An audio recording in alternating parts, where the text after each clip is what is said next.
Media మిత్రులకి, ఇక్కడున్న ప్రేక్షకులకి అందరికీ నమస్కారం అండి. ముందుగా గోదావరి ముందుగా గోదావరి గట్టుపైన అనే ఇంత మంచి సినిమాలో నాకు ఒక మంచి పాత్ర నటించే అవకాశం ఇచ్చినటువంటి దర్శక నిర్మాతలకి ముందుగా నా ధన్యవాదాలు తెలియజేస్తున్నాను. మీరు గుర్తుపెట్టుకోవచ్చండి, ఈ బ్యానర్ రెడ్ పప్పెట్ అనే ఈ బ్యానర్ ఇంకా ముందు చాలా చాలా సినిమాలు తీయబోతుంది, అది గ్యారంటీ. ఇది అంటే నా అనుభవంతో చెప్తున్నమాట.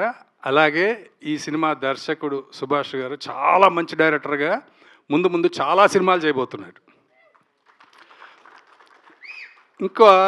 ఇంకొక గొప్ప విషయం ఏంటంటే అండి, ఈ సినిమాలో మేమందరం యాక్ట్ చేసాం. మమ్మల్ని ప్రొడ్యూసర్ గారు చాలా బాగా చూసుకున్నారు, డైరెక్టర్ గారు చాలా క్లారిటీగా చెప్పి చేయించుకున్నారు. వీటన్నిటితో పాటు చేసిన దానికి ఖచ్చితంగా పేమెంట్ ఇచ్చారండి.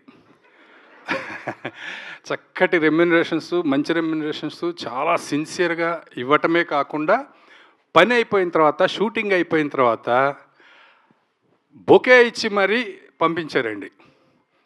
అంటే ఇంత మంచి కంపెనీలు ముందు సినిమా ఇండస్ట్రీలో ఉండాలని మాలాంటి వాళ్ళందరం కోరుకుంటాం. వాళ్ళకి డెఫినెట్గా ఈ సినిమా హిట్ అండి, డెఫినెట్గా డబ్బులు బాగా వస్తాయి. ఆ తర్వాత ఇంకా చాలా సినిమాలు చేస్తారు.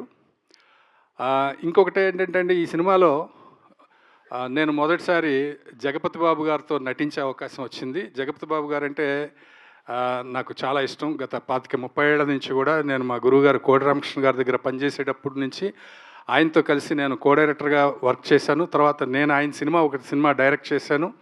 కానీ నటించే అవకాశం ఈ సినిమాలో మొదటిసారిగా వచ్చింది. దానికి నాకు చాలా సంతోషంగా అనిపించింది. తర్వాత రాజీవ్ కనకాల గారు మేము చేశాము, ఆల్రెడీ శ్రీవాణి గారు చేశాము, తర్వాత లాస్య, వీళ్ళందరూ.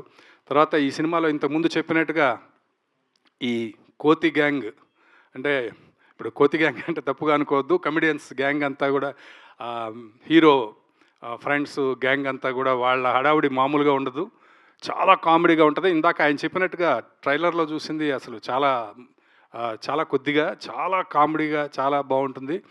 దాంతో 2 గంటల 20 నిమిషాలు చక్కగా గోదావరి జిల్లాల్లో తిరుగుతూ అక్కడున్న పాత్రలతో మమేకమైపోయి వాళ్ళ కామెడీని, వాళ్ళ సెటైర్ని ఎంజాయ్ చేస్తూనే అక్కడుండే మనుషుల మధ్యలో ఉండే ఆ ఎమోషన్స్ను కూడా దగ్గరుండి చూసినట్లుగా ఈ సినిమా ఉంటుంది అని చెప్పి నేను నమ్ముతున్నాను. తర్వాత హీరోయిన్స్ ఇద్దరు కూడా అద్భుతంగా చేశారు. ఇంకొకటి ఏంటంటే, నాకు ఆశ్చర్యంగా అనిపించిన విషయం, షూటింగ్కి వెళ్ళిన మొట్టమొదటి రోజు జనరల్గా అటు నుంచి ఈస్ట్ వెస్ట్ నుంచి కానీ, నెల్లూరు నుంచి కానీ, అటు నుంచి ఇక్కడికి వచ్చి ఈ తెలంగాణ స్లాంగ్ నేర్చుకొని చెప్పడం కొంతవరకు చాలామంది చేస్తారండి. అది పెద్ద కష్టం కాకుండానే వస్తుంది. ఎందుకంటే జనరల్గా హైదరాబాదులో చాలా రోజులుగా ఉండడం వల్ల కానీ ఏదైనా, కానీ ఒక హైదరాబాదులో పుట్టి పెరిగిన అబ్బాయి ఆ స్లాంగ్ని, ఈస్ట్ వెస్ట్ స్లాంగ్ని అద్భుతంగా చెప్తున్నాడు సుమంత్ ప్రభాస్. నాకు ఆశ్చర్యం అనిపించింది, ఏంటి ఇంత బాగా చెప్తున్నాడు ఈ అబ్బాయి అంటే. అంతకుముందు దాన్ని అంత నేర్చుకొని కొన్నాళ్ళుగా దాన్ని ఓన్ చేసుకొని అంత డెడికేటెడ్గా చేశాడు సుమంత్ ప్రభాస్. అందుకనే అంత బాగా చేశారు. తర్వాత ఇంకా లైలా గారు, అందరూ మంచి మంచి ఆర్టిస్టులు ఉన్నారు.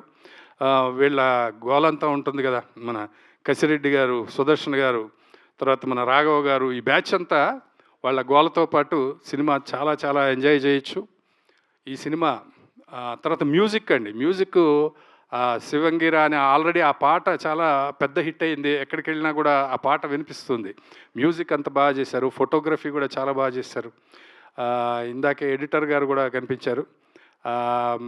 ఈయన సుభాష్ గారు, ఆయన నిజంగానే సినిమా స్టార్టింగ్ నుంచి అండి ఎప్పుడు మొహం మీద చిరునవ్వు చెదరదండి, అసలు ఎప్పుడు నవ్వుతూనే ఉండే వ్యక్తి. ఎందుకంటే బేసిక్గా డైరెక్టర్ సెట్లో ఎప్పుడు నవ్వుతూ ఉంటే యూనిట్ మొత్తం కూడా ప్లెజెంట్గా ప్రశాంతంగా ఉంటుంది. అది మన పెద్దవాళ్ళు చెప్పింది. అలాంటి దర్శకుల్లో సుభాష్ గారు కూడా ఒకరు. ఈ సినిమా పెద్ద హిట్ అవ్వాలని మనస్ఫూర్తిగా కోరుకుంటున్నాను. ధన్యవాదాలు.